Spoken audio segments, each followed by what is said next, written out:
You're listening to the Vol Basketball Fever Podcast, your source for news, discussion, and debates about the Vols and Lady Vols basketball programs. We're available on Apple Podcasts, Spotify, Google Podcasts, and everywhere else podcasts are found. Hello, everyone, and welcome in to another episode of the Vol Basketball Fever Podcast. I am Nathanael Rutherford, joined by Gene Henley, and before we get too started here, I want to say right off the top of the show, we have a YouTube.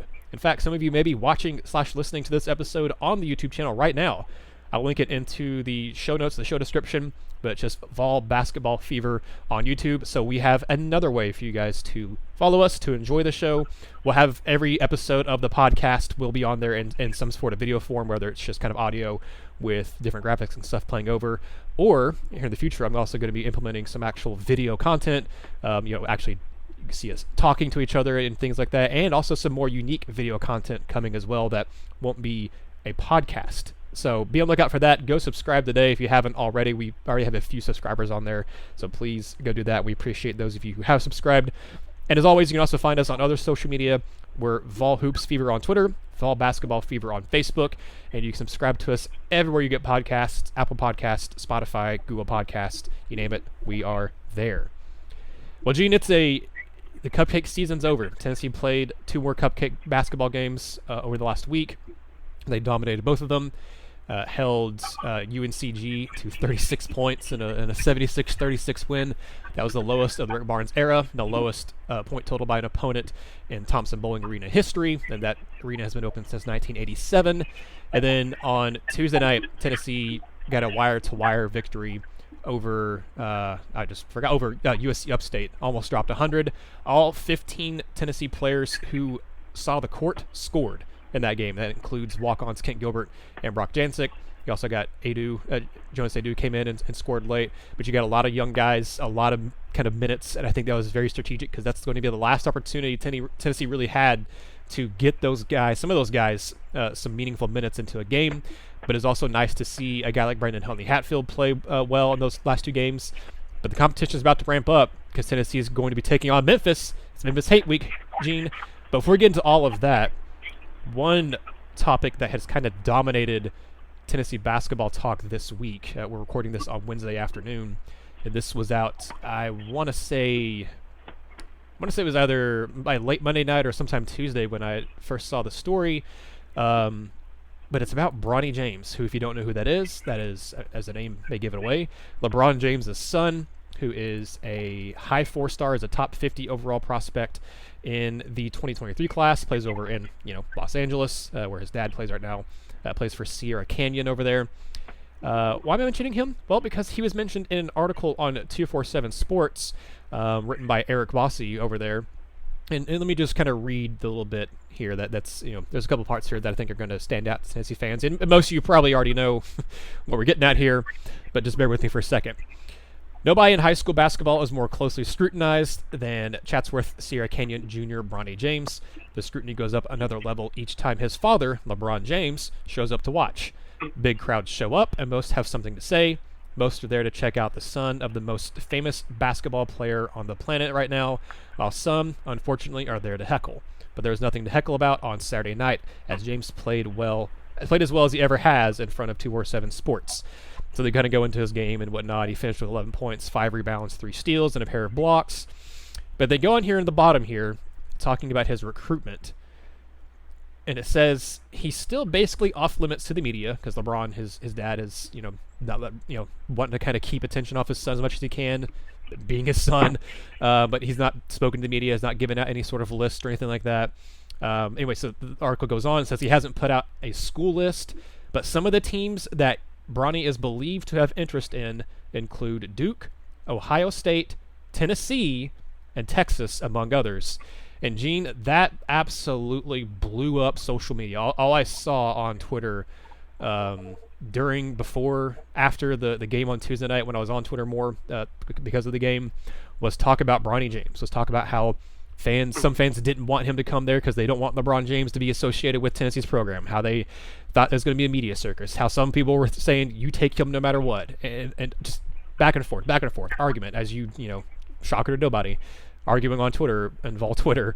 But I think this is significant for a lot of different reasons. And Gene, I'm really very interested to hear your thoughts on it. But the teams you listed, they're Duke, Ohio State, Tennessee, and Texas. I have a hard time believing that Bronny would come to Tennessee. I think that Tennessee's mention has to do with Rick Barnes, the fact that Rick Barnes coached Kevin Durant, and Kevin Durant and LeBron are pretty good friends in the NBA. So I know they've talked. I know KD's probably mentioned Rick Barnes to LeBron, and of course KD is one of the best all-time one-and-done players from the college ranks, and LeBron obviously didn't go to college. But LeBron has also been on record saying that if he had gone to college, it would have been to Ohio State, because of course he's from Ohio. So Gene, I think people are making a tizzy out of nothing, because I just don't think Bronny is going to come to Tennessee in the 23 class. I legitimately do not. But me personally, and feel free to disagree with me, and if you're a listener here, let me know and send a comment or whatever, tweet at us or anything like that. I would take Bronny in a heartbeat. He's a talented player. He's a guy that's a top 50 prospect. I've watched some of his highlights and stuff. He is a versatile player. He's listed as a combo guard right now on 247.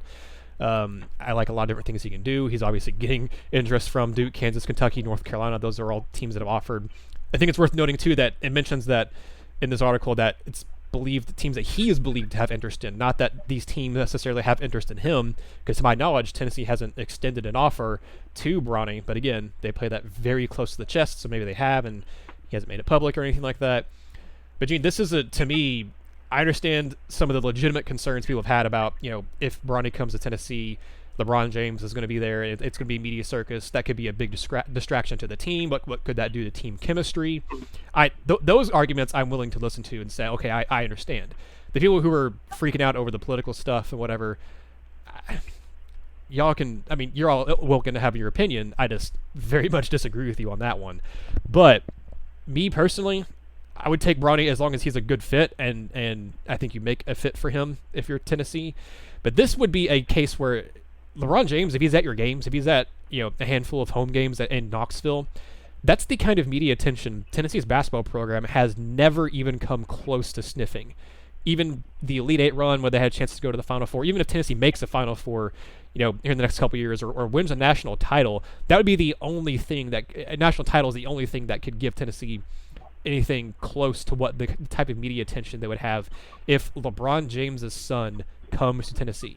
Yeah, I know, be careful what you wish for, because it could turn into a media circus and it could turn into a distraction. But Gene, I'm in the camp of I would take Bronny in a heartbeat if he wants to come to Tennessee. As long as Tennessee's coaches, if they evaluate him and think he's a good fit to bring him in, and he actually legitimately wants to come to Tennessee, I don't know how you say no, because that to me it would be monumental for Tennessee. That may not be the highest rated recruit Tennessee's ever gotten, but it would be the one that would have gotten Tennessee the most attention in their program's history.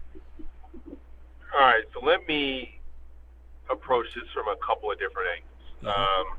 First off, as I constantly talk about during these podcasts, my son's the same age group as Bronny. They're both 2023 kids. So we have played in a tournament that Bronny's AAU team was in.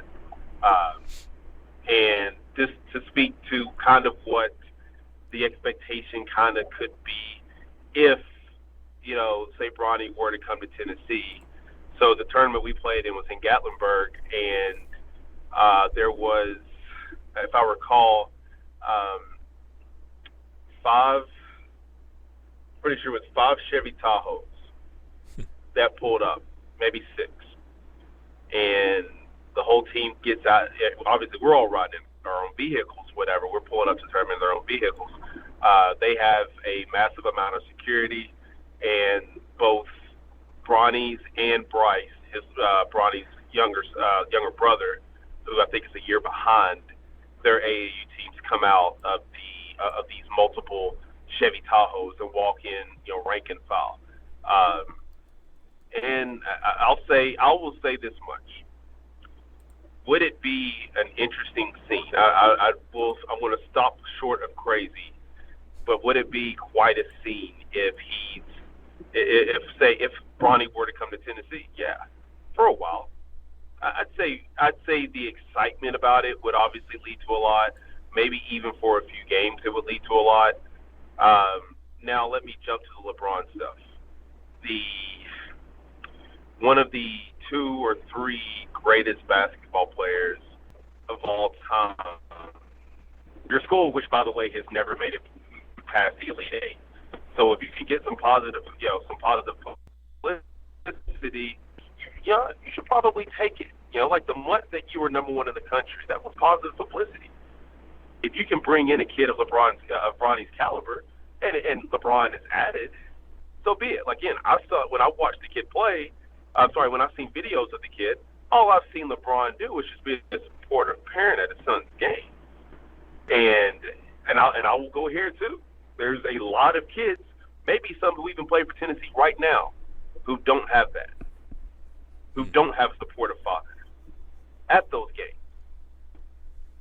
And so that actually disappoints me when I hear people suggest that there's something crazy coming, because, yeah, I get it. LeBron's one of the greatest basketball players of all time. Forget all the other stuff. I get it. That's going to lead to a lot of people. Now, I do think it's funny that he said that he didn't want his son, he didn't want his son to, have to go through all the stuff he went through. Well, LeBron, quick side note, LeBron, maybe don't name him LeBron James Jr. Just a thought.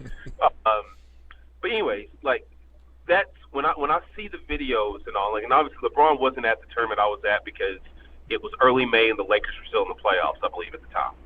And so he wasn't there. So it wasn't like it is added, but it was crazy enough as it was. There were 5 rows deep, and I think the same tournament, there was a kid.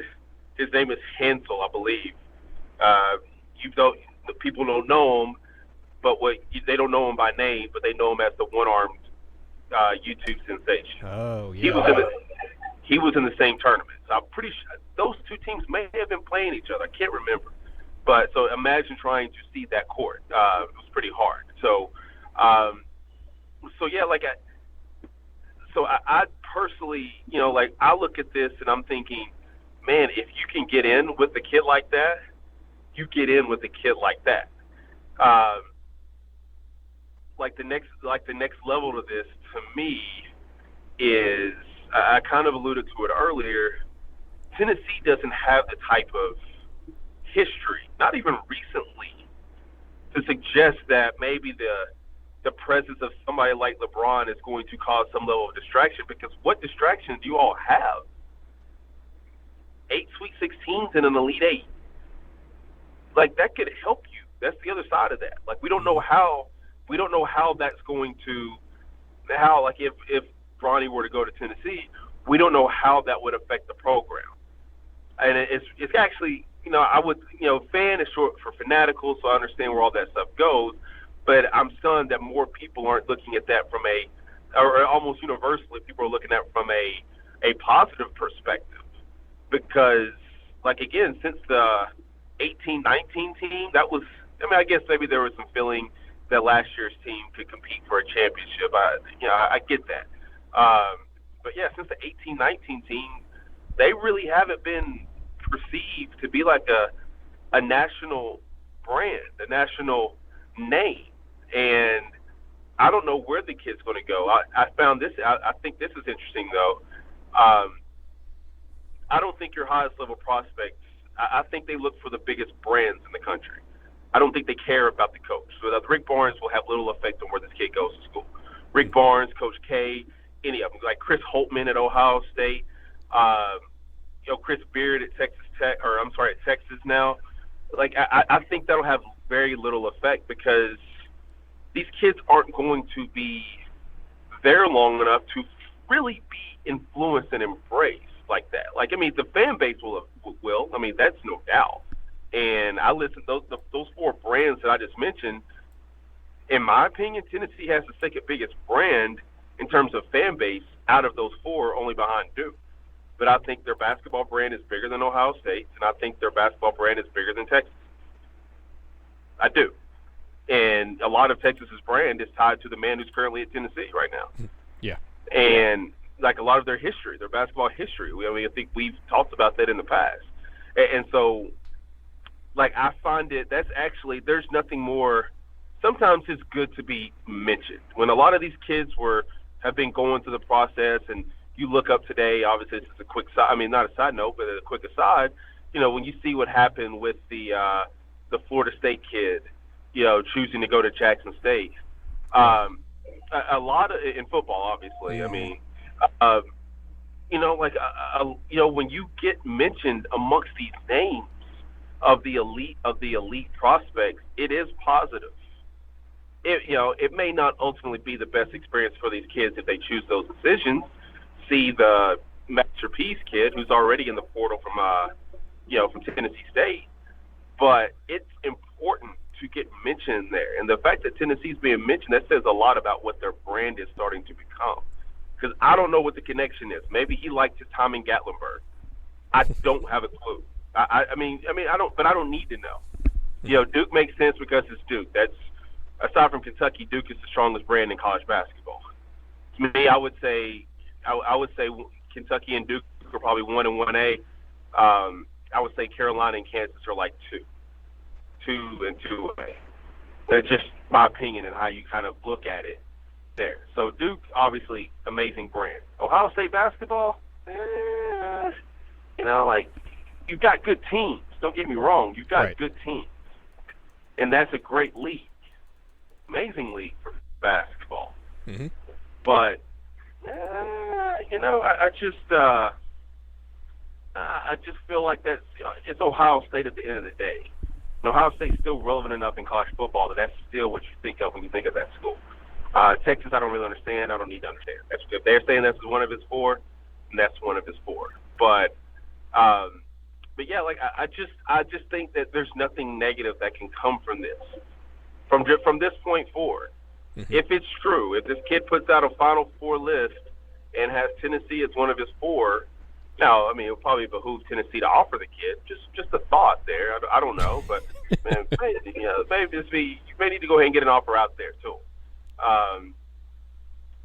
I think that if you're mentioned in that top 4, that's only going to strengthen your brand. Like these teenage kids, they gravitate to like other kids. Like, Mikey Williams, Bronny's not even the biggest brand in the 23 class. That would be Mikey Williams. Yeah.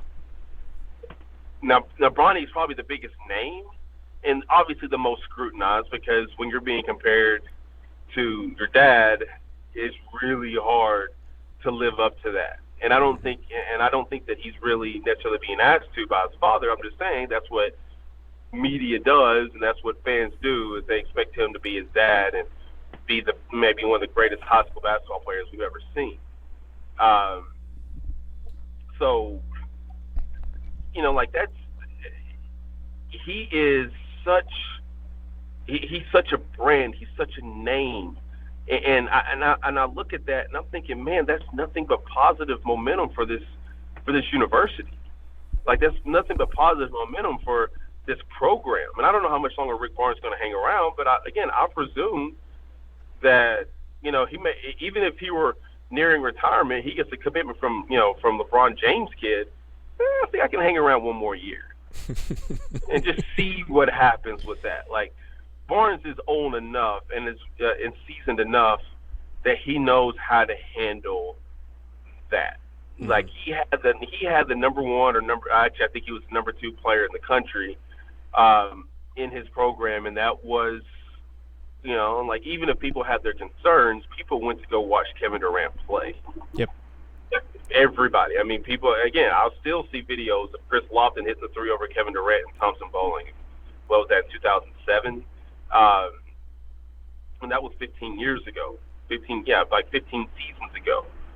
And, so Barnes is not going to really just, cater to the kid either. Like, or he's not going to say, well, come here. I mean, obviously recruiting pitches are huge, but he's not going to say, hey, come here and I'll give you'll have a 40 usage rate or whatever. Like, you'll always have the ball in your hand. He'll basically say you'll have a chance to come in and earn, and get and be a difference maker for our program. And I think, like, if you are a kid like that, I don't think you have to be wooed I don't think you have to be swayed. I think you have to be just told, like, maybe some honest truth, and who knows what could happen. Because, I mean, like, a kid like that and a dad like that, you're not going to just say, you can't just sweet talk people like that. Like, they just want to know, Coach, can you give my kid the greatest year of his his 1 year of collegiate life and maybe more, and get him ready for the next level? And look at Tennessee's recent history. They're about to have, I can question what Kennedy Chandler will be at the next level.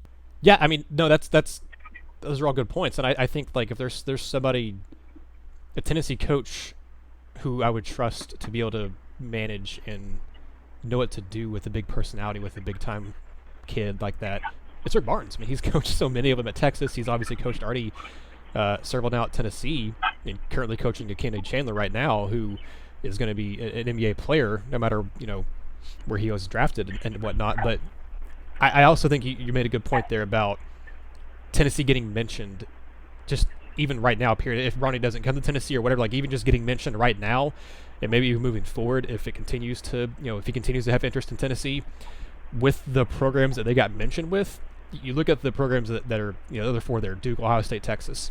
Texas has multiple Final Four appearances. Ohio State has made it to the NCAA tournament championship game a couple times, and most recently in 2007. They have many Final Four appearances. Duke, clearly, multiple national titles. Tennessee, one Elite Eight. I mean, if you're giving that to, take off your orange-colored sunglasses and you're giving that to, or glasses, excuse me, you're giving that to somebody who isn't a Vol fan, you say, which one of these is not like the other in men's basketball? It's Tennessee all day, every day. Like, that's, without question. And I know we talked about Rick Barnes kind of building that Texas program to what they are now, for the most part. But I still think, nationally, for a lot of the people, they would pick Texas over Tennessee in men's basketball in terms of the more prestigious program. I think it's maybe a toss-up between those two. You could argue it. Maybe that's more of my orange-colored glasses knocking in there. But like you said, I just don't see a negative to Tennessee being mentioned here, because I ultimately don't think he ends up coming to Tennessee anyway, so I think it's all a moot point. But yeah, I don't see a downside to that right now. But we've talked a lot about that. I am sure we'll talk about that at some point down the line again. I'm sure it'll get brought up. I'm sure people listening to this will have questions or anything like that. You guys are welcome to share your comments on it. And let us know what you think. But I'm sure it'll get brought up at some point, as long as if he's ever, still gets talked to. I guess he won't talk to the media, but if it ever gets brought up again where 247 is there to watch him, or Rivals is there to watch him or whatever, I'm sure it'll get brought up again, if as long as that information remains the same, that Tennessee is a team that he is interested in. But Jimmy, we got to look to actual on-the-court stuff for Tennessee, for the Vols this weekend. Playing Memphis in Nashville, and of course, Gene, the Tigers picked the perfect time to go out and look their best they've looked all season, as we're about to talk about this game this weekend. Memphis just went out and just thrashed Alabama in the second half and won 92-78 in FedEx Forum. A couple of things that concerned me about that game that I look at, I didn't get to watch too much of it, but I did get to see some highlights, and I obviously looked at the box score and stuff. Alabama, of course, is a prolific three-point shooting team under Nate Oates, but they were not very good last night shooting a three, and they can be stopped when they can't shoot threes. They were just 10 of 33 from three-point line against Memphis. That's a 30% percentage there. They obviously totaled 78 points. They shot 46% from the floor as a whole, but really defensively is kind of where they got taken advantage of. They really missed Herb Jones there. I think this is the first game where I really thought that Alabama really, really missed that defensive presence that he brought, and it showed with the way Memphis was able to do things offensively. And Alabama got, they turned the ball over a lot, turned it over 19 times. Memphis totaled as a team 12 steals, and you had Landers Nolly had 4 of them, and then DeAndre Williams had 3. Gene, one of the biggest concerns I have about Tennessee is if they can't hit their threes, they're very beatable. And I don't know that was anything Memphis did defensively. I haven't seen enough of the game to know that. I think it was more of a case just Alabama just couldn't hit shots. And we saw it happen. They lose by 14. I think it was a little bit closer than what the final score indicated, but Memphis led by 5 at halftime and were pretty much in control for most of the second half regardless. They kind of ran away with it there late. But this is a huge win for Memphis, who is a team that was reeling, losing 4 straight. And again, I look at how Alabama lost, and it concerns me because it makes me think about the Texas Tech game for Tennessee. It makes me think about the Villanova game for Tennessee, where they struggled to shoot the 3, and Tennessee's posts couldn't do anything, and they couldn't drive into the lane because the opponents there, the Red Raiders and Nova, both took away the lane. And I look at Memphis's roster, Gene, and they have a similar build in terms of a lot of long, lengthy guys. DeAndre Williams, 6'9", 190. Imani Bates, 6'9", 190. Jalen Duren, 6'11", 250. Lester Quinones, 6'5", 205. Landers Knowles, 6'7", 220. So those are your 4 of their main 5 guys are really long arms, and have a lot of length, and I think are going to really, cause Tennessee's post players issues. On the other hand, to not just be all doom and gloom for Tennessee here, for the fans listening, this game's not in Memphis. For the most part this year, Memphis has looked, a lot better at home. They thrashed Tennessee Tech. They thrashed North Carolina Central. They beat St. Louis. They beat Western Kentucky, which is a pretty good program. They did lose to Murray State, but then they ended up thrashing Alabama, a top 10 team. All those games were at home. The games where Memphis has looked the worst offensively and has looked the worst in general has been neutral site and away games. They won 69-61 in the neutral site in the Barclays Center against Virginia Tech. They lost to Iowa State in the Barclays Center. They lost on the road to Georgia, on the road to Ole Miss. This game, away from FedEx Forum. And I think that's going to be interesting to me, is seeing what the fan division's like in Nashville and Bridgestone, Gene, because is it going to be a true 50-50 split?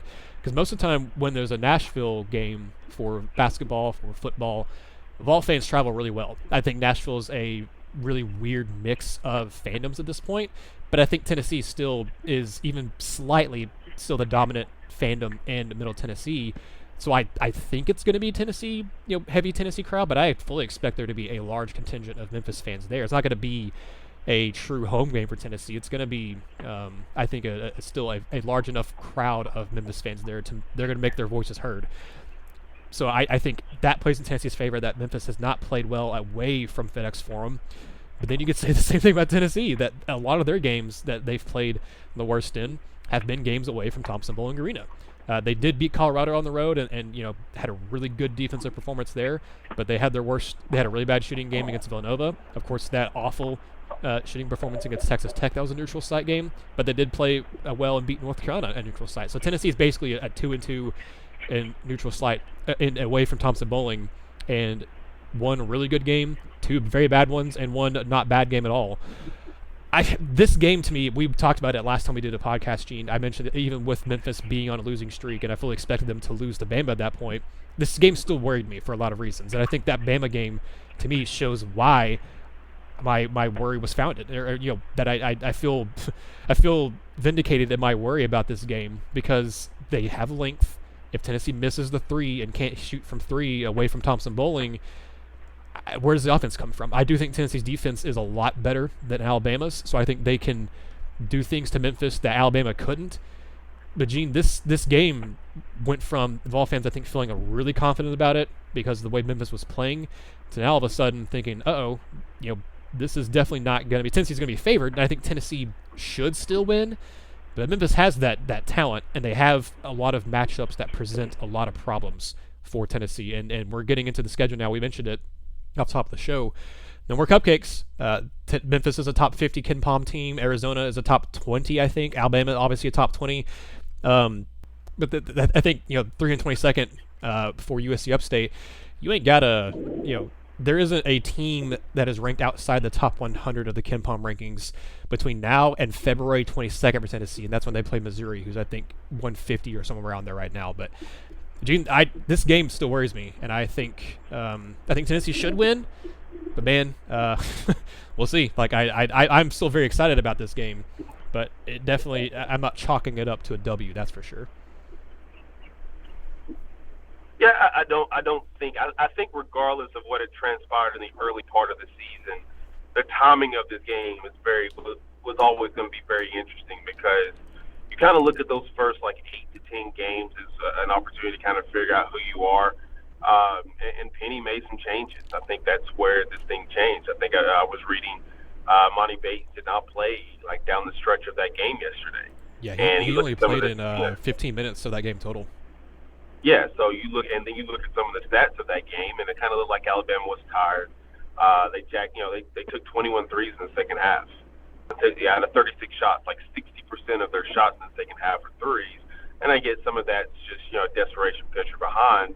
But when you start getting away from what works for you, then you actually kind of feed into a team like Memphis, who was looking for something. I think that's what always gets lost in basketball is you get a lot of people who judge basketball like they would football, and they hinge a lot on one game, and you can't do that in basketball. And sometimes 3 to 5 games, and you can't do that in basketball. Like you want to, but like it's an entire resume, and like we can question. I mean, like the gaps. If you have experienced mid-major programs, and I've seen this from both sides.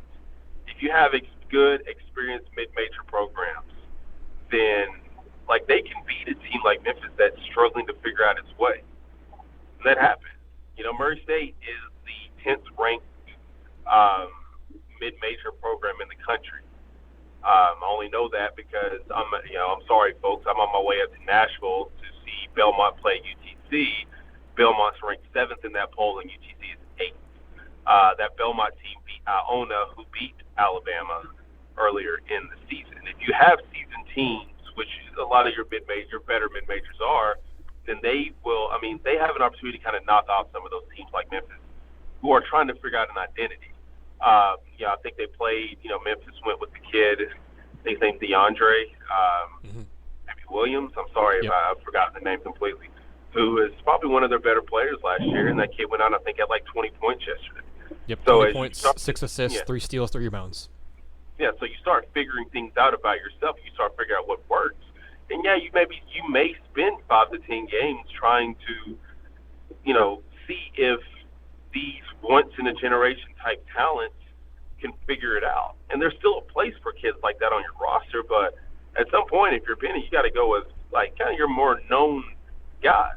And it seems like that's, at least for last night, that's what he did. Now, will he do that going forward, or because this is a high-profile game on a neutral site against an in-state opponent, will he try to show off Bates and Duran and those guys? I don't know, but I do think this is always going to be a game because it hasn't been like I feel like Memphis can be good under Penny. I think their issues have been on the offensive side. And you're talking about a Tennessee team that, for the most part, I mean, let's call it like it is, folks. For the most part, this season, in these bigger games, they've been largely one-dimensional. They've been they've been chasing threes. Now, I mean, like, I'm not judging you. I've always say I'm not judging you on USC Upstate. I'm not judging you on UNC Greensboro. What I feel after watching Tennessee's team play a handful of times is they're good defensively, not great, but they're good defensively, and they haven't quite fully figured out what they're going to be if they're not making threes. Because the threes, they've used their outside game to kind of open up some of the other stuff, as opposed to the reverse being the case, which I think Barnes and Tennessee have done some in years past, where they've kind of used and try to demand that you get the ball inside in some way, shape, or form to kind of open up some of that, some of the three-point shooting and stuff. I mean, I still remember a lot of Admiral Schofield assists that were assisted by Grant Williams, and so like I think you're looking at a team offensively that I think Tennessee maybe has an identity, but I'm not sure that's an identity that they are comfortable with. I'm not sure that's a style that they've played, and like going up against a team like Memphis, who also was probably still having some issues. I think that the game will basically come down to is sometimes it's just which player goes out and makes the plays to win a game of that magnitude. Because I think Tennessee has a better point guard. I'm not sure if there's specifically a position interior that either team has an advantage. I think Memphis has an advantage on the interior because I think Duran is pretty good. And like it'll really, to me, it'll come down to which guy just makes the plays. I'm not saying goes and plays hero ball, but which guy goes out and makes the sorts of plays that you have to make to win a game like that. Because I still am not 100% sure if what Tennessee's doing is sustainable in games where they're not hitting shots.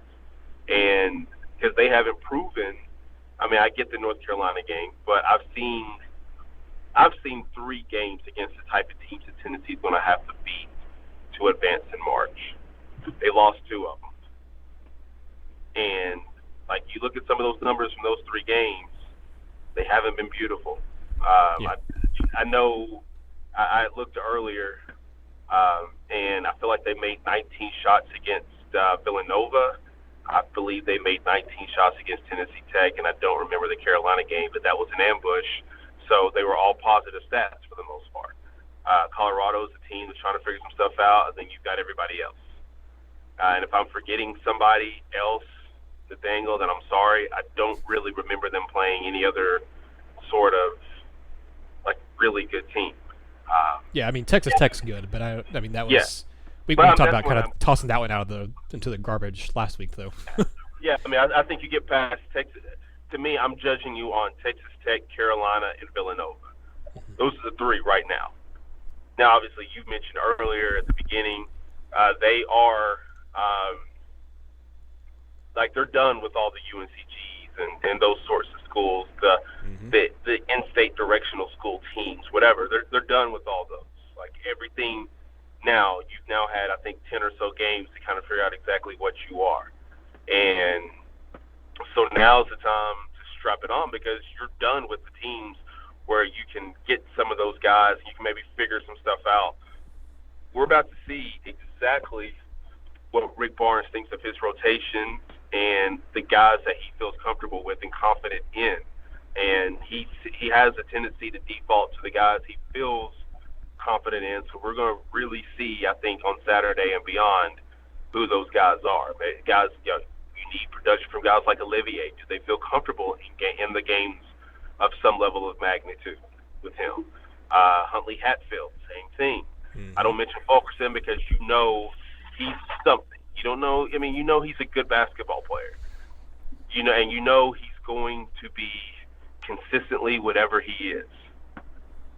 Like that may be 8-6, that may be 15-7. In a game like that, that may be 7-7. I don't know, but you feel comfortable in Fulkerson because he's had multiple years of production, positive production. I'm stunned that kid. I don't know how close that kid is to 1,000 points. I feel like he should be at least getting remotely close. And I'm sorry if he's already gone over the 1,000-point mark, but I hadn't seen anything about that. But I figured 5 years of playing basketball now, this being his 5th, I think, year, 6th year of college, whatever it is. I mean, but anyways. He's not there yet. He is very close. I'm trying to pull up his stats to see just how close. But okay. he's in like the 900 something range right now. Okay. So, and so like those are the 3 kind of bigs that you kind of feel confident in. And do you feel confident in Huntley Hatfield in a game like this? Who knows? I remember talking to Josiah 2 seasons ago, right before they played Memphis in Knoxville. And one of the things he mentioned was these are the sorts of games that, you know, like you want to play. And like if you're a kid like him, who was a 5-star prospect and played in all those high-profile games, all-star games, and played on the biggest stages of AAU tournaments, then yeah, like you want to perform well in those games. And I think the same thing will apply with like a Huntley Hatfield or the Kennedy Chandler, who obviously is from you know, like that'll be interesting to see if they're playing well enough to stay on the court. Can Bailey play well with the minutes he's kind of given? Will we see the number 1 point guard in the country, you know, be that on Saturday? I have no reason to doubt it. I mean, he's been really good this season. What does Josiah Jordan James do? Like those are the questions that when I have a chance to sit down and watch that game, because that game kicks off. Not kicks. Wow, wrong sport. Tips. But that game kicks off at what time? Noon Eastern. Noon. So I can actually see that. So So I'm looking forward to seeing just what transpires in that game. If they start jacking a bunch of threes in the game, I'm not going to feel good about their chances. But if they're able to run some stuff and get into – I don't even care if they're making the shot. I think too many times we get wrapped up in a team that has a hot shooting start and maybe gets comfortable in that because maybe they've hit 8 of 11 in the first half. But then you start looking and you're like, okay, well, this team only averages making 6 threes a game. They're 8 of 11, and they shoot 40% from 3.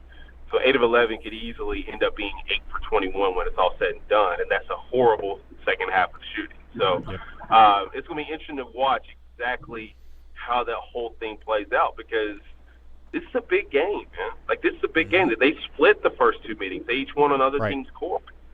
Like, this matters, man. This is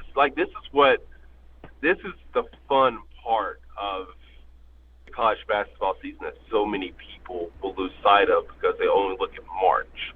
Like, I can 2 things can be true. I can be like so many others and say that March is what truly matters when it comes to college basketball, while also saying that what you do in November, December, January, and February, as far as the actual season is concerned, that stuff matters tremendously because it's all giving you information as to how good you can be in March. Like, you typically don't see teams like UCLA last year may have been like the exception to this, but you typically don't see teams who aren't any good, who never really show signs of promise throughout the season, who all of a sudden in March. Now you see Cinderellas, but those are typically teams who have always been good, but but a large part of the country is just ignored because they're not playing in the SEC or the ACC or the Pac-12, whatever the bigger leagues are.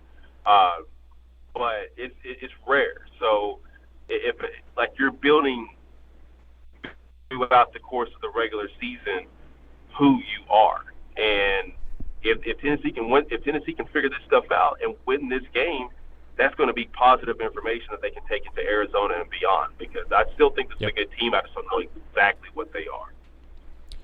By the way, Fulkerson has 950 points. So here in the next probably 4 or 5 games, he'll eclipse it. But to go back really quickly here before we end the show, you mentioned a guy who I was absolutely going to bring up, and that was Brandon Henley Hatfield, because this is a game where I really want to see what he does. I wonder if the last couple games, we've seen it, especially against USC Upstate. Rick Barnes played a bunch of guys early. We saw Jemai Meshack get in there early. We saw Quentin Debonje get some earlier minutes than he normally does. We saw, Barnes clear the bench a lot. I don't know that anybody played more than 25, 26 minutes in that Upstate game because, this is your last chance to get some of those young guys playing time and the last chance to really figure some things out before you're, figuring things out result in a loss for you. But I wonder if the last couple games for Tennessee has been kind of trying to prepare Huntley Hatfield and getting him more minutes. And he's looked good, but again, it's been against UNC Greensboro. It's been against USC Upstate. But against Greensboro, he had 12 points, 2 offensive rebounds, and a steal and a block in 16 minutes. And against USC Upstate, he played 19 minutes, had 6 points, 8 rebounds, an assist, and a steal. So, I mean, he shot pretty well in both those games, 6 of 10 against Greensboro and 3 of 7 against Upstate. And I think he didn't attempt any free throws in either of those games. But I think this is a game that I really want to see what steps can Huntley Hatfield take. Can he play 15 effective minutes in this game? Because he's not played a lot of minutes in a lot of Tennessee's bigger games this year. You look at Villanova, he played 12 minutes, had 2 points, 2 boards. I will say against UNC, that's the most minutes he's played so far this year. Played 23, had 6 points, 5 rebounds, a steal and a block. So, pretty productive minutes. I'd like to see maybe score a little bit more, but Tennessee won that game handily, so it doesn't matter. But against Colorado, he only played 8 minutes, and against Texas Tech, he only played 4. And he did not look ready for the moment against against Texas Tech. He played okay in the 8 minutes he was in there against Colorado. He did miss most of the shots, but he grabbed 3 boards. But he's a guy that, you mentioned Tennessee's post. I want to see, can he be productive in 15 to 18 minutes? Can Kamwa be productive? Again, it's one thing to go score 21 points against USC Upstate. Can he go out there and give you 10-7, 10-8 with a block or two against Memphis? Can he be a productive post player who can hold his own against very gifted, athletic, long big men? You mentioned Fulkerson. I feel pretty confident that he's not going to go out and drop a 2.4 rebound performance. I think he'll give you between 6 to 12 points and between 5 to 7 to 8 rebounds in this game. I think he will, because I think he'll play with aggressiveness, and I don't think aside from aside from Jalen Duren, excuse me, Memphis doesn't have a true bruising big man. Duren's 6'11", 250, so that's not a great matchup for Fulkerson, but that's not a bad matchup for Henley Hatfield. Speaking of Urosh, that's who I want to see Henley Hatfield get the minutes from. I don't really want to see Urosh Plavsic much in this game at all, unless he has to for some reason.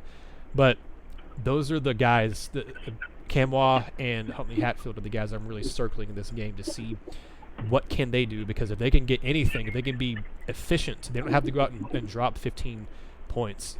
Either one of them doesn't have to go do that, but they can be efficient. If they can, get in the heads of DeAndre Williams, of a Jalen Duren, if they can, be good defensively, because I think Henley Hatfield's biggest area he has to improve his defense, because there's a couple times I saw him get frustrated against USC Upstate because he missed the defensive assignment, or he didn't just go straight up. He decided to jump and get the foul called on him.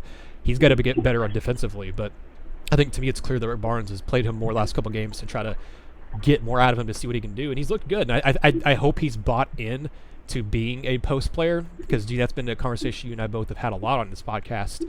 Is does he want to be a true 4-5? Does he want to be a true post player?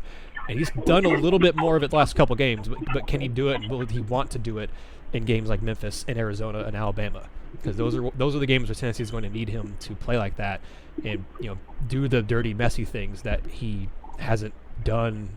I don't know about high school, but he hasn't really done a whole lot of that yet for Tennessee. So I feel like there was one more point I was going to make, but maybe not. But as we just said, the tip-off on Saturday between Tennessee and Memphis is noon Eastern time, and then Tennessee after that has Arizona on December 22nd. So not an easy schedule. And then I think let me pull the schedule really quick. I think on December 29th is when they play Alabama, I want to say.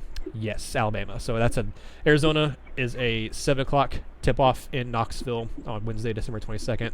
And then a week from that, Wednesday, December 29th, is at Alabama at 9 o'clock. And then Tennessee hosts Ole Miss to kick off 2022 on Wednesday, January 5th. So we're going to have the big breaks in between games starting next week. We'll have Wednesday, Arizona, another week, Wednesday, Alabama, another week, Wednesday, Ole Miss. That's because it's holiday season, Christmas and New Year's. So, but Gene, I think that's where we'll go ahead and end this podcast. Actually, one more thing before we end here. I should have done this at the top of the show, and I might do it again at the top of the show next podcast. But we got another review on Apple Podcasts. We have up to 10 5-star reviews, so thank you all so much. But we have an actual written one here from Ray Steely. Longtime basketball fan, great information. Love having access to UT Basketball Insight weekly. Thankful for the Lady Vols portion of the pod as well. All Vol fans should follow. So, Ray, thank you so much. Really appreciate the kind words. Appreciate you listening and leaving a review as well. If you want to go do that, we'll read yours on air. I may read Ray's at the beginning of the Lady Vols podcast I'll be doing hopefully later this week. But if you want yours read on air, go leave us a written review and go give us a 5-star review while you're there too. Signing off for Gene, I'm Nathaniel. If you haven't subscribed to the YouTube channel, please do that. Until next time, this has been... Wait, one last thing. Oh, yeah. Go ahead. Just one last thing. Shout out to Candace Parker. Yes. Obviously, big. I know. Major shout out to Candace Parker and congratulations. I don't need to go into detail. I mean, obviously, it's a beautiful time for her, and certainly a shout out to her for everything that she's got going on right now. She's been amazing in media. She's been amazing in life. She was amazing as a Lady Vol, and she deserves all the flowers in times like this. So, I mean, definitely a big shout out, congratulations to everything she's got going on. Absolutely. So her daughter Layla is about to be a sister here soon for all you who may not have known. So, yeah, that's a really good way to end the podcast. So thank you, Gene, for that note there. Appreciate that. Now, signing off for Gene, I am Nathaniel, and this has been another episode of the Vol Basketball Fever Podcast. Thank you for listening to the Vol Basketball Fever Podcast. Subscribe to the show so you'll never miss another episode.